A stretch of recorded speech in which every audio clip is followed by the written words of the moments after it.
Hey y'all, before we get started, I want to tell you a little bit about our friends at caskcartel.com. They are changing the industry standard and allowing you to get the world's best spirits delivered directly to your door, whether or not it's vodka, gin, tequila, amaro, mezcal, bourbon, whiskey, scotch, whatever it is, they have it. They are like the Amazon of the spirits industry. So what they do is they hook you up with merchants that want to send your liquor directly to your door at the convenience of your own home. You don't have to go out. You know, we always love going out and seeing our favorite liquor store owners and employees and building those relationships and having conversations with them. But sometimes you just need the convenience of getting something shipped to you. That's where caskcartel.com comes in. Visit their website and see for yourself just how easy it is. You can be sitting at home, you can be on the go, realize you can't get to the store, and that's where Cask Cartel comes in. Also, go ahead and follow them on Instagram at Cask Cartel. They're always doing awesome giveaways. We just did a giveaway with them for some Old Rip 10. Those winners are going to either be announced tonight or they were already announced yesterday, but go ahead, check out Cask Cartel on Instagram. You never know what they're going to do. They gave away Pappy 23 samples. They're crazy like that. They're changing the industry standard. They're great people. We love working with them. Check them out on caskcartel.com. Another group that we absolutely love working with is distilleryproducts.com. Now, they provide all the glassware for Dad's Drinking Bourbon, and they provide us some cool stuff too, some things to try out that you might not have even tried yet, like the Tua glass or the Neat glass. They're actually the only place in North America that does wholesale laser etching for the Neat glass. Now, they have not just those glasses, they have Glencairns. They have the wee Glencairns. Anytime somebody comes to me and goes, hey, where do you get your wee Glencairns? It's like, okay, you either go to Heaven Hill Distillery or you go to distilleryproducts.com. And I'm willing to bet that if you go to any single distillery and say, hey, where do you guys get your glassware? Chances are they're going to say distilleryproducts.com too. They also have decanters, they have koozies, they have tumblers, they have flasks, whatever it is, they are there and ready to help you. If you want me to hook you up with them, send me a message. I am happy to get you in touch with our friends at distilleryproducts.com. But for right now, I want you all to sit back. I want you to relax, pour your favorite drink, and listen as we talk to one of the best in the game from Washington, D.C., a store owner, one of our favorite people, Prav Saraff. Cheers. So, with a little love. No. And some tenderness. No. I told you, we're going to lose listeners. We ain't got many to begin with. We don't have many to begin with. We'll gain some today. Take him by the water. Stop. I'm going to stab you with this plastic fork. It'll hurt a little bit. We were looking. We need some new music. You want Kid Rock. And I'm then going to work on it. John does listen. We could get maybe Darius to let us use Hold My Hand. What's it like having a group full of assholes in town for a weekend? I don't know. I mean, there were a bunch of them. There still are. Numerous ass There were that a bunch of people that were still here. We picked a barrel with our friend Prav. You heard him, otherwise known as the older version of Aziz Ansari. He is here. He is a master of none out at Pennington Distillery as we picked a barrel. Not of Pennington. Not of Pennington, that's correct. It's not their own distillate. It is something that is more secretive right now, but in the coming weeks it will come out. Precisely. And I should also correct you real quick. Not the older version, but the sexier version of Aziz Ansari. Which one's taller, though? That's up for debate. I'm going to look up. Like, if he's over 5'3". Yeah, it probably depends on the shoes and where we're standing. Well, let's start the show.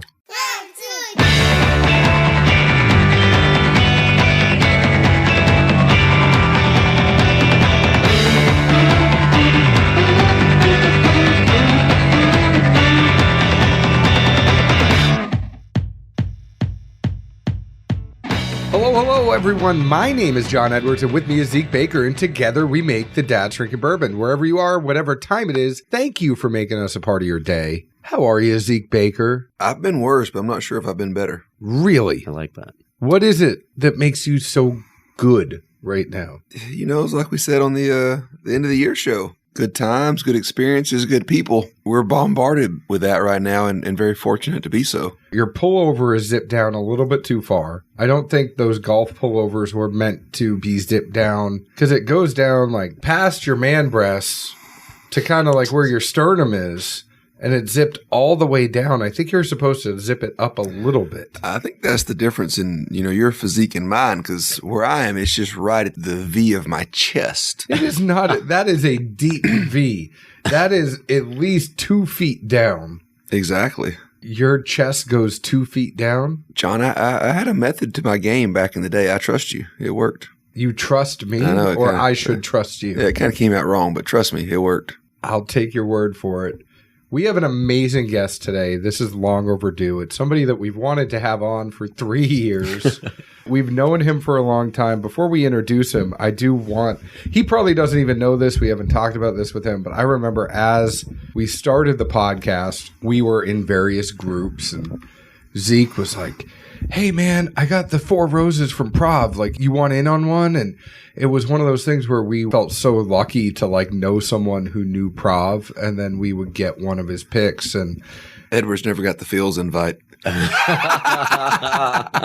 I'm not spending the amount of cash that would require getting into Phil's. Like I'm more fine to suck off Zeke's teat than go in there. And they are some delicious teats. They are. I mean, he has his pullover zipped down. You can see his teats as we speak. His pullover is zipped down so far that like I can see them. But so we had known about his picks before this even happened, and then we happened to meet him, join a bourbon group with him, and now we're just friends that occasionally get together and pick barrels and do things like that. It's much more than friends. Don't play it down that much. Yeah, and I'd like to think we've been friends, not that we're now just friends. Jesus, Edward's over here mopey. Did I not? No, you're good. Did I not put it up right? I mean, I think you're like, friends. This is my friend I talk to once every 3 months, and I say hi. Oh no, this is my friend I talk to daily. Sorry, but we are still daily talker friends.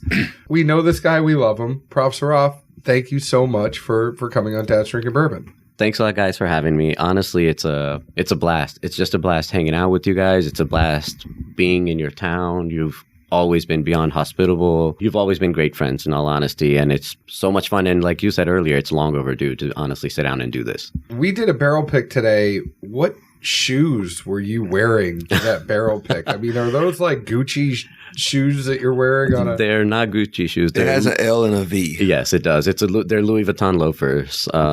Who the hell wears that to go to a rick house and pick some barrels? So one thing you're a rick. Yeah, that's also one part of it. And also one thing you'll more and more learn about me is more and more we become closer and closer friends is I don't give a shit what other people do.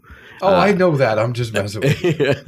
I beat to, my own drum beat, if you would, or whatever, however that saying goes. So those are my Louis loafers. And I think you have been beating to your own drum beat for a long time, which has really let you stand out in, the whiskey industry.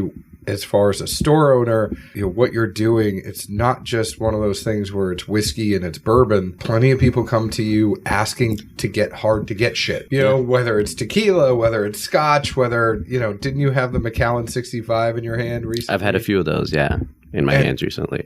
You are known as like the Red. You ever watch Shawshank Redemption? I have. You are Red. I appreciate that. You're the guy who knows how to get things.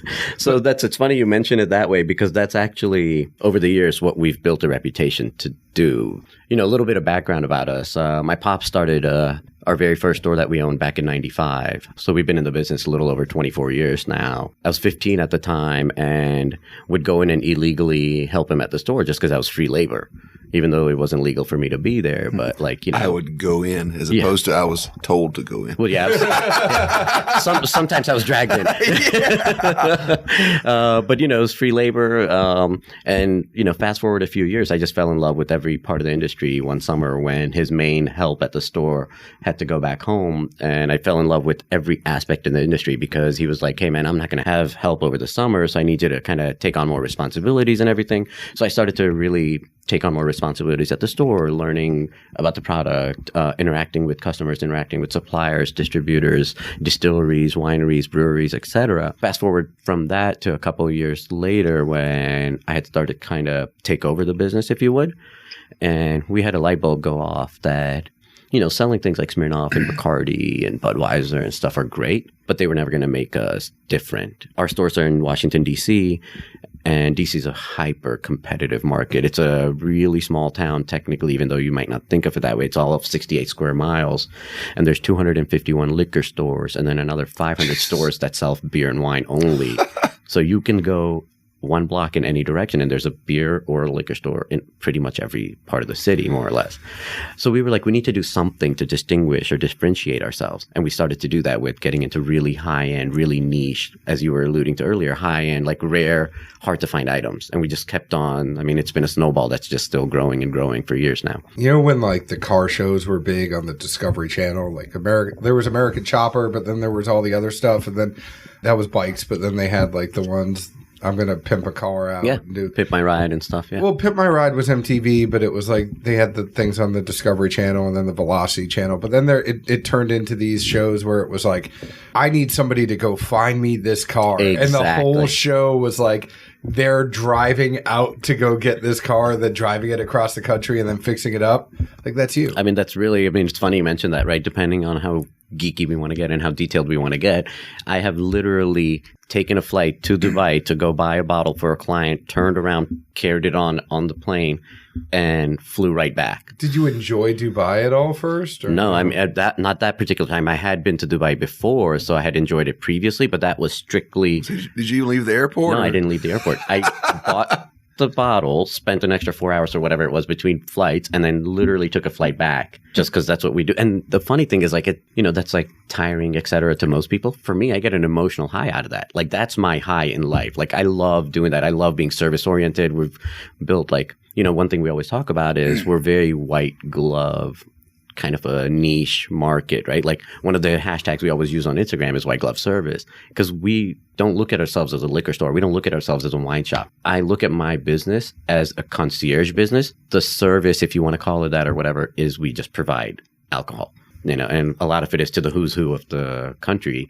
And when you have more money than you can count, you don't care. You want that bottle of Macallan. You want that bottle of Macallan. You don't care what it takes to get it. I just want to know what they did for work to be able to have that money to get that Macallan. That's what I care more about, because Sure. I want to go do that. Sure. Awesome. So this guy particularly is a private investor.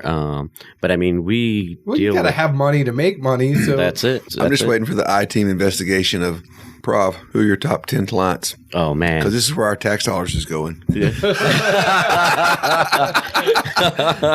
Somebody's going to get blown up in the House of the Senate real fast. That's funny. So it's actually funny you mentioned that. It's even though we're in D.C., not a single guy that I can think of in our top 10 clients is a political figure. Oh, really? Yeah, Wow. It's crazy, right? To think about. Like, not even lobbyists or people like that? probably not in top 10 spenders. Probably not. I mean, there's a few, right? Like we've got a ton of lobbyists, et cetera, that we work with, a ton of political figures that, rely on us, a ton of What people. about the escorts that are with all the politicians? So they shop at your store. Those are the palms that I grease. Lots of Truly and White Claw. Yeah, or whatever it takes. So what you're watching the game, what's the score? 7-0 Niners right now over the Vikings. There we go. It's I can't believe MSP. MSP showed up to this pick Yeah. in a Viking shirt. Supposedly he's a Vikings fan. It looked more like a purple tarp to me. Yeah, exactly. It did look like a purple tarp. For those of you that don't know, we have a mutual friend, Michael St. Pierre. If you run on the boards at all, he's infamous. But he showed up in this purple Viking shirt. He also has a Detroit tattoo. Detroit So Tigers tattoo on his calf. He's a very conflicted individidio. Yeah. And he's also born and raised in Connecticut, so go figure. A fist-pumping Detroit guy with a Minnesota Viking shirt on. Who knows? But I think he did it just to troll Prav. So, as you talk back towards the business, when did you really see the light towards picks and that aspect of a niche market? So that's a fantastic question, right? If I had to, my memory, by the way, sucks as far as a timeline. Sometimes it's concerned. Like I know what happened in my business. I know how it happened, etc. Sometimes I have a hard time remembering if that was 2 months ago or a year ago. But I'll give you like the best of my recollection. What I would say in the last 2 years or so, picks, private picks, store picks, restaurant picks, private group picks, etc., have become really cool. They're the in thing. They're the next phase of really cool spirits, etc. And I do personally think it's a fantastic product. If you can have a palate that you trust, that you can rely on to get you superior products to regular shelf products, why wouldn't you support that store or group or whatever and buy their pick. So I get the sex appeal of them. And I do think that it has happened in the last 2 years. We've been doing them probably for about 8 or 9 years now, maybe 10 years or so now. So, not to ever pat ourselves on the back or anything, because we're not that type. That's not our way of doing business or conducting anything about ourselves. Do you want me to pat you on the back? Yeah, can you do that? And scratch as well, please. Little lower, a little more left. But so we've been doing it, I think, longer than most people that are quote unquote in the game have. And in all honesty, it's going to sound probably goofy and selfish. We just did it because we found it was a way to differentiate ourselves, to bring customers in and just to make money on something that wasn't on the shelf already. Well, no, it's a great niche. I mean, it really is. I mean, what's more allocated than 150 to 225-ish bottles of a product that can never be replicated to the exact degree that product is? Precisely. So it's funny you mentioned that, right, Zeke? Like, we do sell to a ton of, whiskey nerds, a ton of people on the different various groups, et cetera, but we also have regular walk-in clients that want to just they're in town for a week, or they live in DC or whatever, and they just want a bottle of wine, a 6-pack of beer, and a bottle of whiskey for their house or for their guests for the weekend or whatever it may be. And a lot of them are not whiskey nerds. They're not whiskey geeks. They don't understand what single barrel means. They don't understand what store picks mean, et cetera, or they might want to get a gift for their boss. So our selling point, to your point, what you just said, Zeke, a lot of times is, here in your hand, you're holding a product that your friend, if you're getting it as a gift for, or your husband, whatever, cannot find anywhere else in the world. What more exclusivity is there than to go to your boss or friend or whatever and say, hey, this bottle, I got it from my local guy. And guess what? Can't get it anywhere else. You want it, you got to go to that store, and there's a chance by the time you get there, it's sold out. Well, no, it's funny because, we're just barely a month removed from the holidays. But literally the worst question, I think, to field is simply, you get a text from a random friend, hey, man, I need to get a bottle for so-and-so. Yep. What should I buy? Yep. Deer in the headlights. What do they like? I got 43 things running through my head, like question-wise, price-wise, et cetera. And, I guess it's a good or a funny problem to have, because you'd think it'd be an easy question, like, oh, we'll just go buy X, Y, like whatever. Like, no, like it. Yeah, just because you like it doesn't mean their friend will like it. Oh, I just get totally stuck on it. Like, it's not that easy, man. Like, I'm sorry. Yeah, exactly. If you think about at the very beginning, it's probably you, Jamie Ferris, Lock and Key Society at Julio's, Tippins. Binny's was doing them early on as well. But there's not There's a handful of us that were, doing them for kind of years. And then there's a couple of private groups also that were doing them way back in the day as well. A couple of bars that were doing them way back in the day. But, really, without sounding cocky or arrogant, it was really few and far between as far as the number of people that were doing this. The reason I bring that up is, everything you do, it seems like it's predicated on relationships. And I say this kind of already knowing the answer because I know you. Yeah. You're a relationship guy. It's the relationships not only to acquire the bottles that people want, it's relationships to sell the bottles that you have or the barrels that you have. It's relationships with the brands. It's relationships with your customers. It's relationships with the distributors in the 3-tier system. You have to keep the distillery happy, the distributor happy, and you got to keep all the reps happy. Do you find it tough because you need to maintain those relationships? You're a very outgoing guy. Everybody that knows and talks to you knows that. But is it difficult being Prav every day? I would never put it that way. As being Prav, that sounds very douchey to me personally. No, it's just for me personally. It's douchey if you say it. It's not douchey if I say it. That's fair, I suppose, right? But I don't find it difficult only because that's what kind of motivates me. Not the building relationships, et cetera, aspect of it, but people. People motivate me. Stories motivate me. Relationships motivate me. Friendships motivate me. I say this all the time in the store and to my friends that talk about it. Money doesn't motivate me at all. It's a good, add-on, et cetera, but I would do this for a tenth of the money or for free or whatever because I'm just having fun and getting to know people at the distilleries, getting to hear their stories, getting to hear how they started, what they're doing. I don't think you'd do it for free. Probably not. All right, maybe close to free. Daddy's got some bills to pay. Louis Vuitton shoes aren't free, cheap. The tough part of being Prav is reading the messages. Oh, it's such a shit show, bro.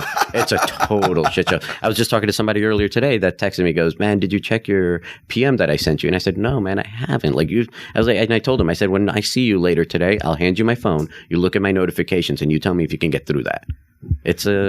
It's a full-time job sometimes. I tried telling Zeke that he should look at all the notifications that I you get from Patrick and Bourbon. Exactly. It's a shit show, bro. And I tell you to read the group chat. Yeah. And you're like, what happened? What happened there? Oh, 1,400 messages later. Yeah. Being Prav is probably a bad way of putting it. You're right. But I'm more being on. And I think that's the thing for me is like, I know with what I do as a day job and then what I do with this, it's I'm constantly on. Yeah. So there are times when I'm home Yeah. that I really want to be off. So it's funny, right? Like I would say, and you'll probably never believe this because you know me and how I am now and stuff, until I was about, I'd say probably 17 or 18 years old. And this is something I don't think I talked about maybe ever or often or whatever. I used to be really shy and really quiet, believe it or not. Like really, really shy and really, really quiet. Then when I started helping out in the store more and more, it actually developed my personality. And I am 100% believer in the fact that that experience in the store helped make me who I am. So imagine a liquor store in a great part of DC, right? Like really wealthy, 5 blocks from the White House, etc. You see a homeless guy and you see somebody worth $2 billion within generally 20 seconds of each other. And that's somewhat normal. Like that happens on a somewhat daily basis. And being so service oriented, being so like customer oriented, etc., we treat everybody the right way, not only because of the business, but that's because that's the way my parents raised me. So you would talk to everybody. We would talk to literally anybody and everybody. And I feel like that actually helped develop my personality so much. And because of that, I don't ever feel like, quote unquote, I need to be on or anything because I'm just myself. I love talking to anybody and everybody. I'll walk up in a group of 30 people and go introduce myself and we'll just carry the conversations on.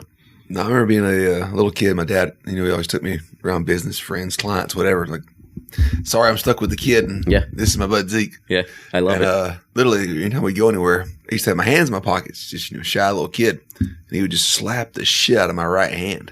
Like, get that hand out of that pocket, boy. You're gonna shake somebody's hand when you meet them. Wow, like I love it. That's what you do. You shake their hand, tell them your name, be somebody. I love it. And now, like, I laugh. Like, I see my son. He meets friends that show up at the house. He's never seen them before in his life. Just sticks his hands out. Hi, I'm Charleston Baker. How are you? Oh, that's great, dude. Good for you, man. That's awesome. Golden. Like, that is really, really cool. Very those good. Little things, though, that, like you say, just going from introvert to extrovert. 100%. And then once you're there, like, all right. 100%. I love it, Might man. as well That's say my name. bro. Get something in here. Yeah. But no, I mean, I think everyone sees it and knows it clearly in the value that is placed on relationships. I think it makes a huge difference, right? You can't. It's almost a misnomer to say value, because you can't place a value on it. Yeah, but what it means and resonates to people. Yeah, and that's what I always laugh about because obviously we have folks that know we're good friends. Like what this pick from Prav or what's Prav doing or hey, so what's up with going to Jack this week? It's like, you tell them what you can, but at the same time, it's like it's a very close knit group of friends that bourbon is a bond. But at the end of the day, like we'd be friends without it. It's I mean, and I'm a firm believer that we'd be. Aspect. That's it, bro. And the funny thing is, like and I'll speak for myself, right? Like we don't look at relationships as a value proposition or whatever. I love the people. I genuinely do. I want to be their friends, regardless if they made whiskey or not, regardless if I bought whiskey from them or not. Like Carter that we just met a few minutes ago from Pennington here. Great guy, very hospitable, was super generous with his time, his passion, shared his whiskey with us, shared a little bit of the story with us. Regardless if I ever buy a bottle of Pennington or not for the store or for myself, I want to maintain that relationship. I want to maintain that friendship. I'm a vacuum for positive energy. I want to suck it all up as much as possible because I'm a big believer in vibe and energy. And it's organic relationships that make a huge difference to me personally. I think that's the thing for me too, especially with this and what we do with the podcast. It's like, I love talking to the people that are in the industry, that are making it, that have that vibe. I like the people that are in it for the experience. Granted, there's a ton of great whiskey, and do I wish I could have it all? Like, great, yeah, but I don't have the money to go get it all, and I don't have, the time to wait in line to go get it all. And for me, it's more about like, it is a lot about the experience and who are you finding bonds with, and then gravitate towards that. Like, who are you having a good time with, and be with those people. Yeah. I mean, you touch on like, people that are bummed because they can't get a certain bottle. I mean, you both know this. We've had quite a shit show of an issue with that recently with our page and everything, as far as people not being able to get enough bottles. And we try to, keep it as positive as possible. We want to share with as many people as possible, which is generally why we keep a 1 bottle per person limit, so we can get them in the hands of multiple people. What can you do? At the end of the day, there just aren't limitless bottles, unfortunately. It's funny that you should mention that because there are a bunch of people that are bummed that they don't get bottles. But I think as you're talking about your page, let's tell everybody a little bit about what is your page? What is it? Yeah. So good question, good subject to discuss because it's been a really, really cool thing that we've been doing for a little while now. About 1.5 years or so ago, I would say probably, if my timeline again in my memory is correct, I would receive barrel picks at the store and just sometimes as sharing with friends like yourselves, like Zeke got the 4 Roses, etc., and just sometimes to help sell bottles at the store and stuff. Some old Boone. Yes, exactly. The Boone 12-year, for example, was a killer bottle. The old 4 Roses that you talk about, the OESK and the OESF, the original ones we did, etc., etc. So we would put them out on different Facebook groups. I would put 10 in this group, 20 in this group, 5 in this group, etc. And you weren't upcharging; you were cost and shipping them to people. Whatever. Well, yes and no. I mean, you were upcharging as a precisely. I had our markup as whatever our retail price was, but it would be whatever our retail price was at the store. And a lot of times it was actually a little bit less than that because you'd have to pay for shipping. So let's assume for a second I had a bottle that was sold in my store for $100. We would sell for $90 on the pages because you had to pay probably $15 or $20 for shipping. So the way I looked at it always was by the time you got the bottle, you were at a somewhat similar or close price point to if you walked in the store and bought the bottle and paid tax, etc. Fair. Anyways, so we were putting 10 bottles here, 20 bottles there, 5 bottles here, etc. So I got 1.5 years or so ago, I was like, what if I just made a page and we called it Prav's Picks just because probably I'm a little narcissistic. But I was like, what if I made a page and kind of centralized it? We knew at this point who a lot of our loyal followers, if you want to call it that, of our picks were. And we knew a lot of the guys that were repeat buyers, repeat customers, right? So I was like, I can add them. I can add friends like yourselves, etc., people that want access to these picks, and we can just have them all in one place. And if I get a bottle and I want to put 60 bottles of them all up, I can just do it all at once. And I never thought it would get to what it is today. Right? And how many people are in Prav's Picks at this point? At this point, we're at a hair over 1,600. In the next few weeks, we'll probably trim that down a little bit. We've been on a freeze of new ads now for about 3 months or so, maybe a little more. We're getting requests literally every single day that we're just not looking at. So if you've sent a request to be added, by the way, we're not ignoring you. We see it. We just aren't at a place where we can add more people right now because I truly feel that we not only have a great group, I think personally, without bias, I think we have the best group out there for whiskey purchasing that there is on any of the pages. But we just have too many people right now. It's been a minute since John's bought something. You should probably cut him. Yeah, that's a good point. You're out. At least 1.5 of the Dad's Drinking Bourbons will be there. Well, the problem is when you go on Prav's Picks, you have to be there. I mean, if he tells you to be on at 3 p.m. Eastern, you better be on at 3 p.m. Eastern because by 3:01, that pick's gone. Yeah, so, touching up on that real quick, that's a good point. Like I was just saying earlier, I didn't think it would ever get to the point or where we are now. We just looked at numbers from last year. Our quickest barrel that we sold out in 48 seconds, which was just beyond mind-blowing to me. Which barrel was that? That was a Weller Wonka barrel that we did. And the longest one that we had lasted about 9 minutes. And that's because I messed up the timing on it as far as the Facebook scheduled posts. So I went back and edited the post. And when you do that, Facebook just gets really weird with scheduled edit posts for whatever reason. Yeah. So it didn't actually go live when we thought it would. So it took 9 minutes for that one to sell out. But we didn't have anything last in double-digit minutes that I saw, which is just mind-blowing for me. I'm just a simple guy with a mom and pop shop to think about that. Things are selling out. There's a lot of fun stories of people setting multiple alarms, getting alarms set on their, spouses' phones, etc. We've had somebody sent me a message last summer. Their son was graduating from high school. We were doing a release at 4 p.m., I think it was. She had set an alarm for 3:55. Her alarm goes off and she tells her husband, go outside. It's 3:55 and go bin this bottle on Prav's Picks. And if our son crosses the stage when this happens, I'll record it and you could see it on the phone. And he was like, yeah, of course. Duh, no problem.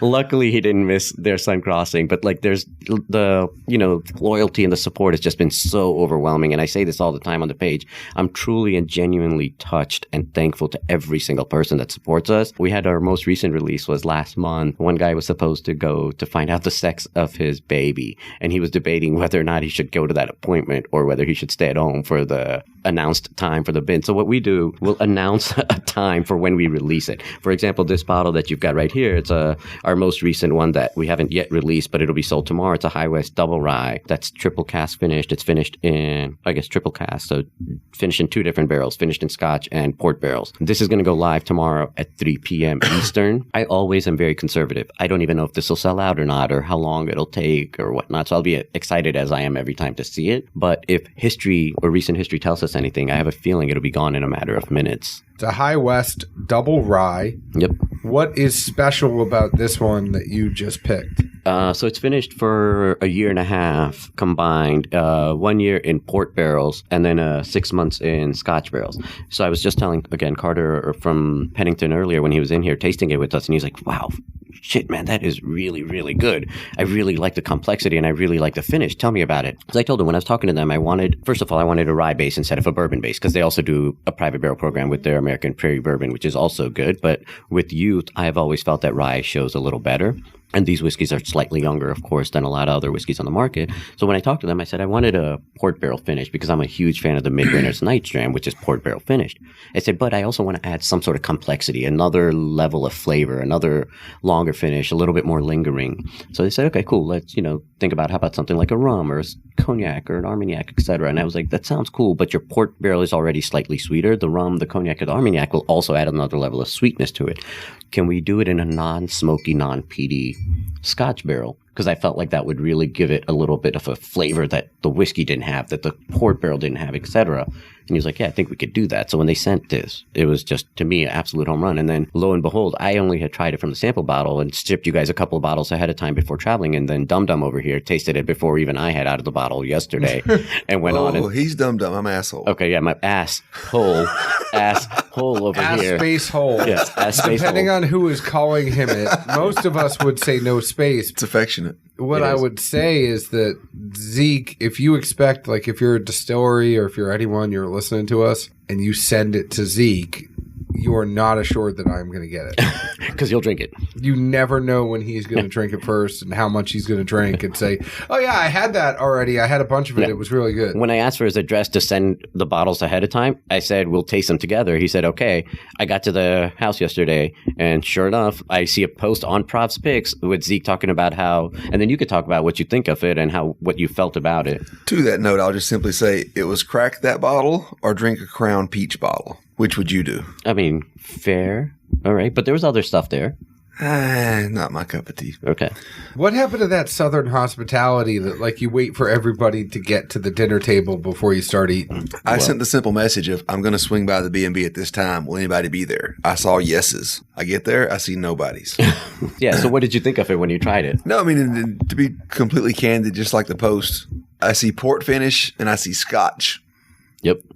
My tongue like doubles in. Yep. And then goes in even more. Two things you severely dislike, right? Yeah, I mean, neither are my cup of tea, and I'm not shy about saying that. And so I crack it open, I get a nose, and it's like, all right, I know what the label says. I know what I can possibly, pick up. And then it just starts moving a lot. And you get a little bit of that rye in there. And I even read the back label, just being nerdy, about simply that High West takes 2 different distillates, one older than the other, and they don't give you the age. Correct. But the younger is roughly probably a 2-year Indiana Correct. Rye. And I did even love the note on it, the fact of, we've had some other young ryes that we thought were ginny. It says that on the back, like that there's, some gin herbaceous type notes to it. But at any rate, going through it, smell it, get a taste, and it hits. And I'm expecting either A, port, or B, Scotch. Neither are really prevalent. Maybe get like a hit of a little bit of smoke or Scotch that kind of moves in there. And then the port immediately just kind of dominates and gives it, a great creamy coating. But before it becomes overwhelming, somewhere between the rye and that little bit of Scotch that's in there on the finish, it just calms it back down. And, blending's hard. And by no means are John, I, or possibly even you this good at it. Oh, and I suck at it, bro. But, when it works... Yeah, it's magical. It effing works. Yeah, absolutely. And I put it in the post. All I can really say is this has a synergy that if you want to sit there and dissect a pour and really dive into it, and even though you know what it's finished in, you know what the original product was, you still are going to have fun. Like, hold on, what's that? Hold on, what's that? Yeah. And Oh. that's what we were going for, right? Like we talked about earlier. We were going for complexity. We were going for flavor profiles. We were going for unique, different, etc. It moves around so much. Thanks, I man. was Thanks. thoroughly impressed, and obviously you didn't distill it. You know, No, you yeah, I requested mean- and picked it, but All I did was taste it and go, yeah, that tastes effing amazing. I want as many of those as I can buy. so there's plenty of high praise Thank you. to High West. Yeah, on they've this product done as an well. amazing job with this bottle of Novel, to say the very least. Yeah. And I agree completely. One other thing that actually, I should have probably mentioned earlier when we talked about Prav's picks, one thing that makes me more proud than anything else, aside from obviously the love and the support that the people have given, is how much they have done as a group for charity. Last year, in 2019, we raised close to $30,000 all in for various charities. Whiskey did that.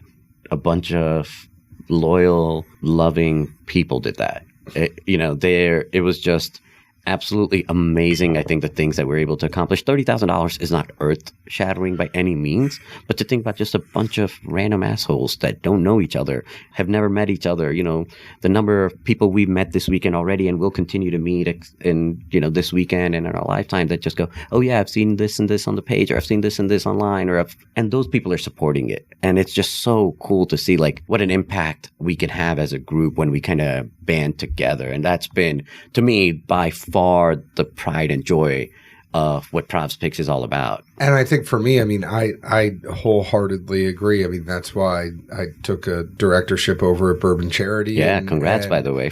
There's so much that we do with whiskey. There's so much that we can do to give back. 100%, bro. And it's just so easy to put down one bottle a month. Right? You put down one bottle a month and you put that money towards everything we do in whiskey is a luxury. Yep. Everything about this whole thing, drinking whiskey, enjoying whiskey, doing different things with it, it's a luxury activity. 100%, dude. So you nailed it, man. Like, I mean, without getting too dark, I'll give you like a real, very quick synopsis, background, or whatever you want to call it. I grew up dirt poor. I mean, dirt poor. Like we were making fun of my Louis Vuitton loafers earlier or whatever. I grew up watching my dad work 21 hours a day, 7 days a week for almost a year and a half straight, and didn't bat an eye, didn't complain, didn't ever make us feel like, we should be thankful to him. He just did it. We grew up with literally nothing. So we want to do our part to give back. It's the least we can do. For us, like helping someone when we're in a position to help, when we realize how blessed we are today, means more to us, and when I say us, I mean my family, than anything else in the world. Now, you say, English is your third language. Yeah. Were you originally born here, or were you born? I was born and raised in Nepal, actually. So Hindi was actually my first language because that's what my family spoke. Even though I was born and raised in Nepal, we're from India originally. And then Nepali, which is the Nepalese language, we learned because, you live there, etc. And then came here, and obviously, we came here, bro. I said hello, thank you, and maybe a couple other words. And I said it with a very thick Indian accent. So a lot of times when I've just spoke to somebody on the phone or something, they don't realize I'm from India, etc. They go, oh man, when they meet you, I thought you were American. When did you lose your accent? How'd you lose your accent? And you go, you know what, man, when kids make fun of you, you lose your accent real quick. In all honesty, like jokes aside, like when kids make fun of you, because kids are cruel and it's not their fault. It's just, sometimes that's the way it is. But when kids are cruel, you find ways to lose your accent real quick. You find ways to kind of be like everybody else, blend in. How do I talk like them? How do I emulate the things they're doing? We couldn't afford to wear what they were wearing because we just didn't have the money. We couldn't afford to. So you just did whatever you could to try to blend in as much as possible. So that's why, you don't necessarily see the accent, etc., or hear the accent. I guess you can't see it anyways. That's dumb. They can see it. It's on the TVs. I just wonder, how often do folks say they thought you were going to be taller? Pretty much every single time, except for pictures. So like now my move is I'll either sit on a barrel or stand on a barrel or lean down or squat down, because then you can't see how short I am. I will say once, meeting a physician for work-related stuff, he's like, talking to you on the phone, I didn't expect you to be that tall. Thanks. What the hell? That's really weird. Chapped me. Yeah. I'll leave it at that. He's basically saying your voice is tiny. Yeah. One of our literally, I still remember this clearly. One of our asshole friends that's here this weekend from out of town met Mike Hines, a mutual friend of ours, for the first time about a couple hours ago today. And funniest thing he said to him when he saw him, he goes, "Oh man, I didn't realize you're Mike Hines. I'm sorry, man. What's going on, buddy? Nice to meet you. I've seen you on the pages, et cetera, et cetera. In your profile picture, you look a lot younger." I was like, "So you look old and ugly now, Mike, apparently?" We would have had Mike on He was going to drop in, but he got tied up again. Life happens. He is our Matt Damon. Yes. Well, he said, yeah, it's because I look like Brad Pitt normally, but not today. No, you know how Jimmy Kimmel's show, at the end of every show, he apologizes to Matt Damon because Matt Damon's supposed to be on? Yeah. That's my comments for us. At some point. He tells us he's going to come by and he just never does. Over and over and It'll over. happen. And the best is when mutual time. friends come in, like we have someone like Dan Gardner from Four Roses or something like that, and he'll be like, yeah, I want to come down and see Dan. I'll see you guys. Never shows up. Yeah, that's funny as hell. He big times us. Yeah. It was also funny watching Mike Hines, Prav Saraff, and Kevin Antoon from Southern Grist Brewing get down on, so that nobody saw how tall they were. Yeah. They all squatted in the picture. Once again, my idea. I was like, we're going to stand next to all these 6'4" ogres. Let's get down so nobody can really tell we're a foot shorter than them. Going back to the picks. Yeah. Whiskey is tough right now. 100%. And more from a store owner perspective for you, it's got to be really tough to keep everybody happy with the Pappies and the BTACs. And I know you are constantly going and trying to acquire these bottles for people, the concierge service. Yep. The picks were always supposed to be an alternative to keep the clientele happy. Yeah.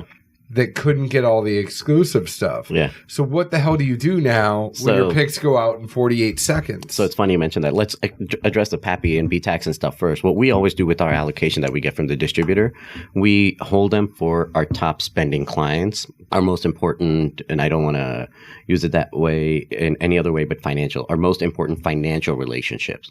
Guys we rely on for money that pay our bills, et cetera, at the store, clients that pay our big bills, et cetera.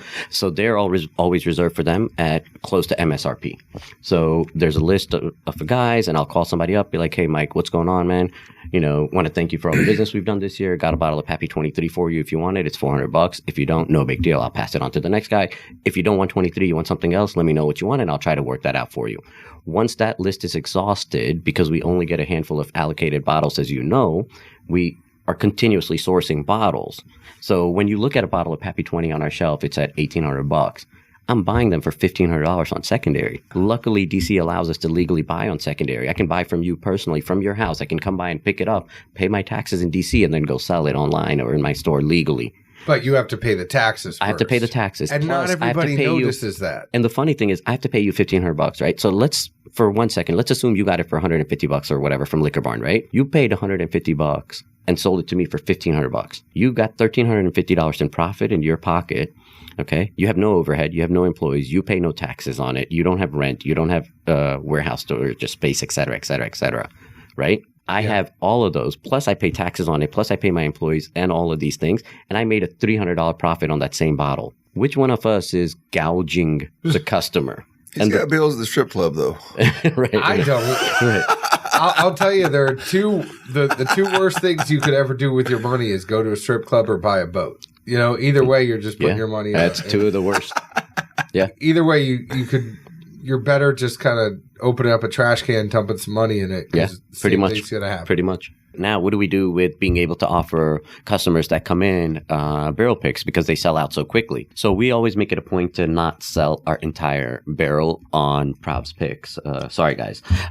We always want to hold back a good number of them. Generally speaking, rule of thumb, I try to take home 24 bottles from each barrel just for myself, just because I'm going to drink the shit out of them or want them for gifts or whatever, right? Use them in charity things later on, etc.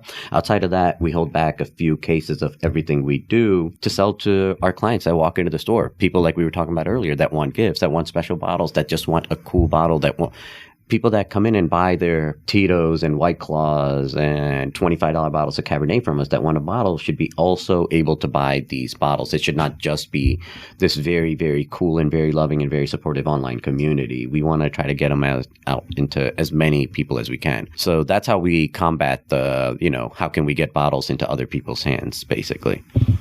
That's fair. I get it.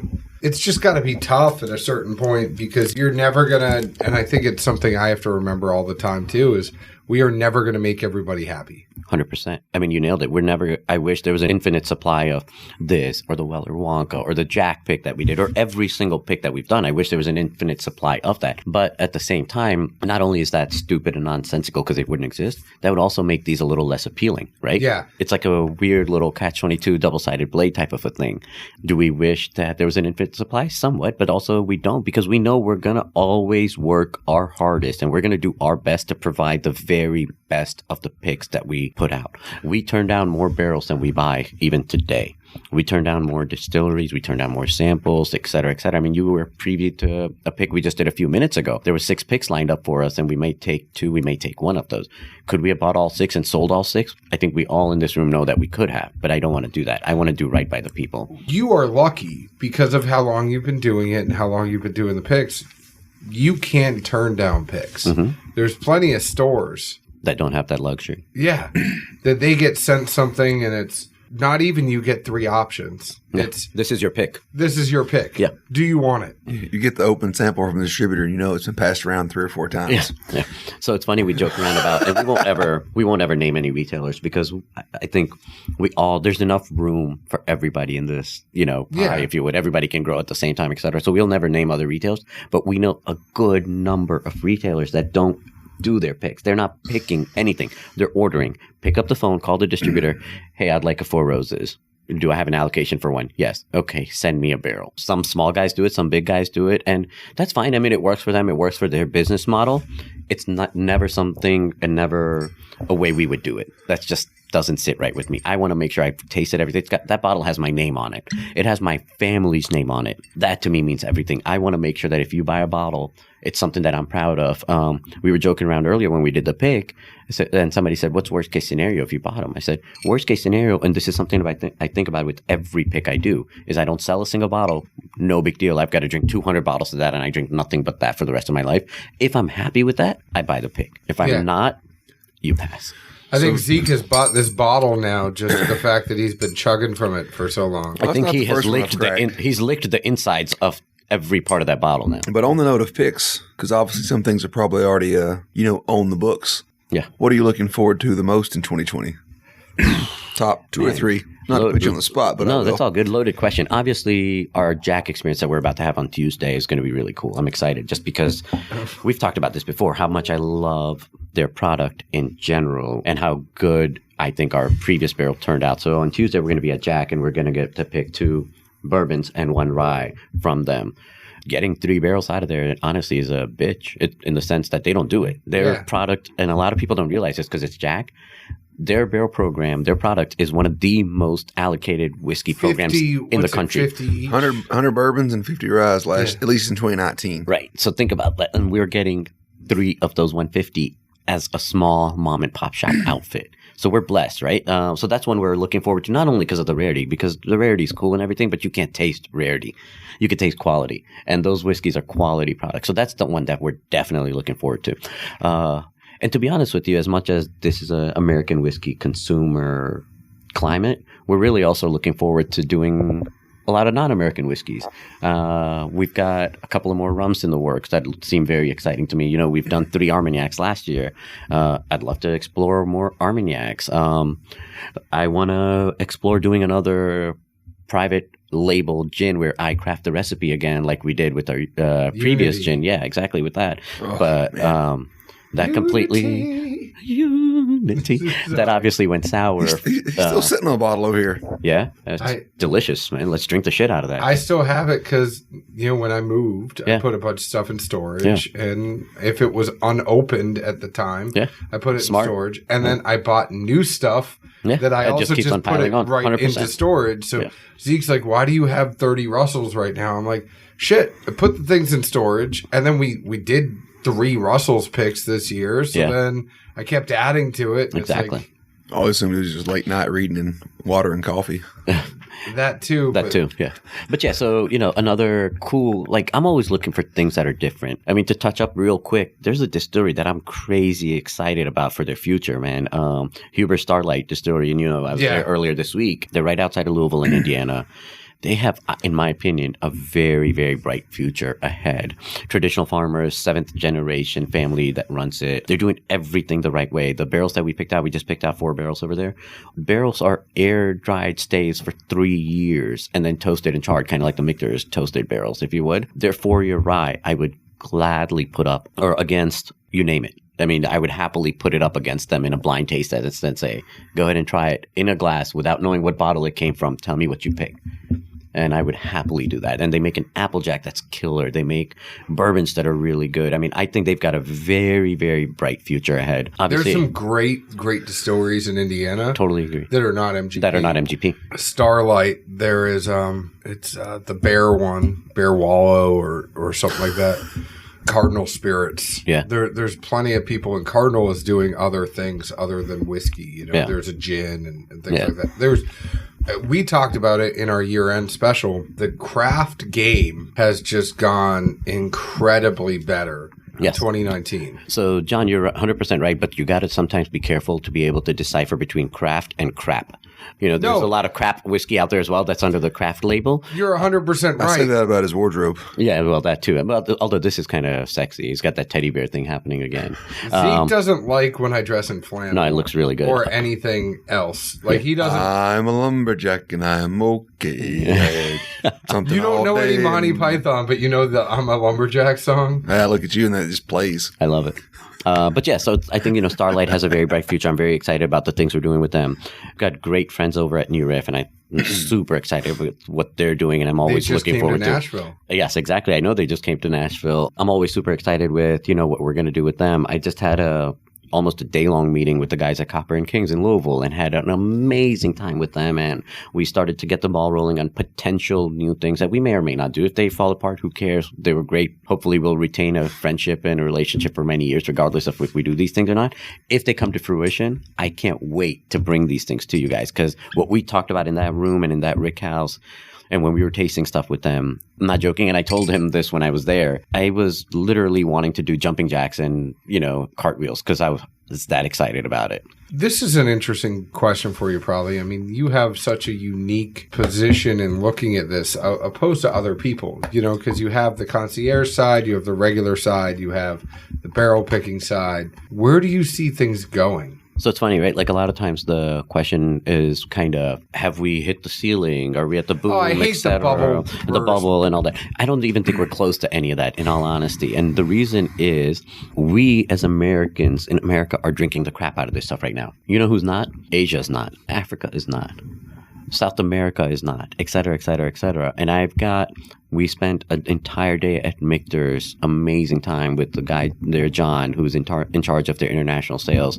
Amazing host, treated us with hospitality that's unparalleled. And his job is to grow international sales. And he's really, really good at his job. There's guys like him that are growing international sales abroad. If you think you have a problem getting your favorite bourbon or rye right now, let guys like John continue doing their work for a few more years and then start competing with Asian drinkers, guys in China, guys in India, guys in Singapore, guys in Taiwan, guys in Africa, guys in South America.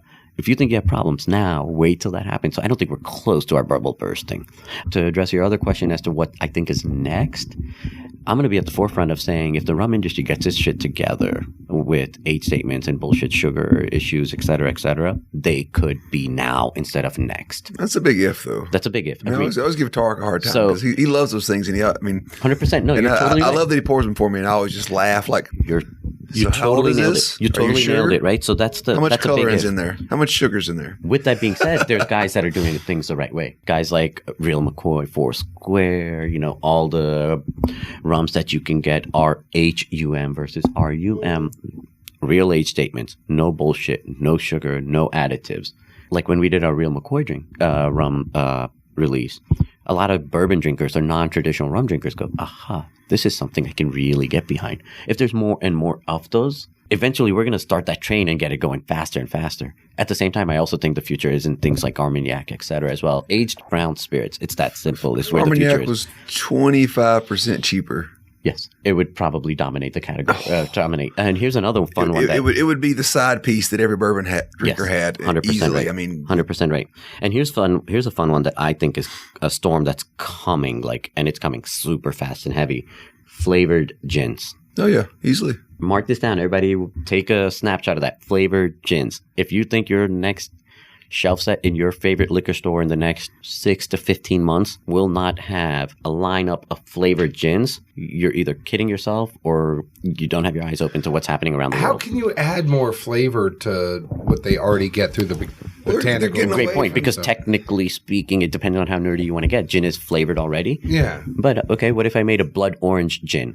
So it's a gin that is infused with blood orange. What if I made a gin that is infused with rose, et cetera, et cetera? These things are already happening around the world. There's gins out there that are ginger lemongrass. Well, from what and it's very limited, but from what I understand, I think it's really going to be coming back kind of full circle to what gin was prior to, right around that Prohibition era, where dry gin suddenly became the in thing. And people didn't drink it necessarily because of the flavor.